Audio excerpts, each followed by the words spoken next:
Sacramento, 1988. 7 bodies. One sweet old lady, but nothing was as it seemed. This is the story of Dorothea Puente, the landlady who killed for profit. Subscribe now. You won't believe how this ends. She seemed harmless, a kind woman who took in society's forgotten, the elderly, the mentally ill, the vulnerable. But beneath the floral dresses and homemade meals lurked a predator, a thief, a killer. This is the terrifying true story of America's most unlikely serial killer. Dorothea Puente was born in 1929. Abandoned as a child, orphaned young, she learned early how to survive. By the 1980s, she ran a boarding house in Sacramento.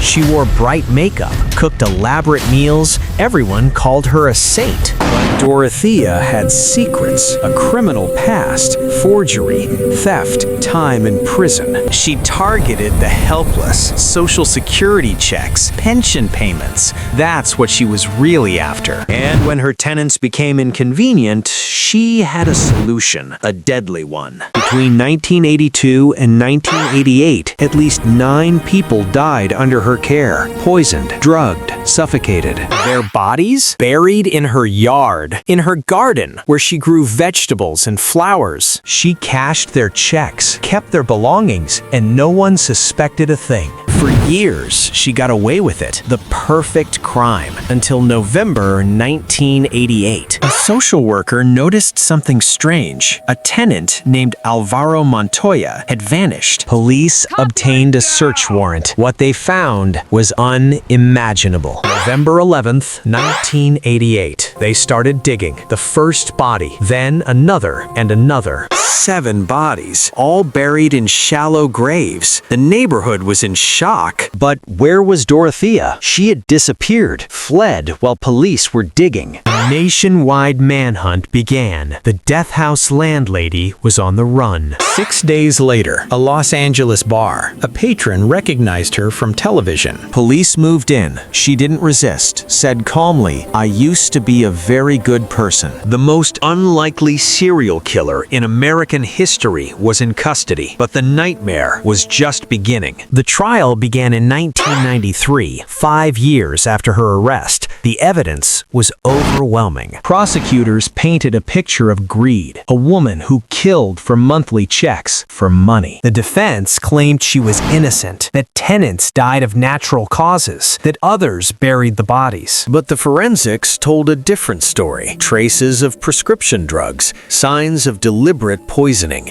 Witness after witness testified. Stories of missing tenants, forged signatures, stolen identities. The jury heard about every victim, every theft, every calculated murder. After months of testimony, the moment of truth arrived. August 1993. Guilty. 3 counts of first-degree murder. The jury spared her life. No death penalty. Instead, life in prison without parole. She maintained her innocence until the end. Died in prison in 2011, age 82. The Death House still stands in Sacramento, a reminder that evil can wear any face. This was Dorothea Puente, the Death House landlady. 9 lives stolen. Justice finally served.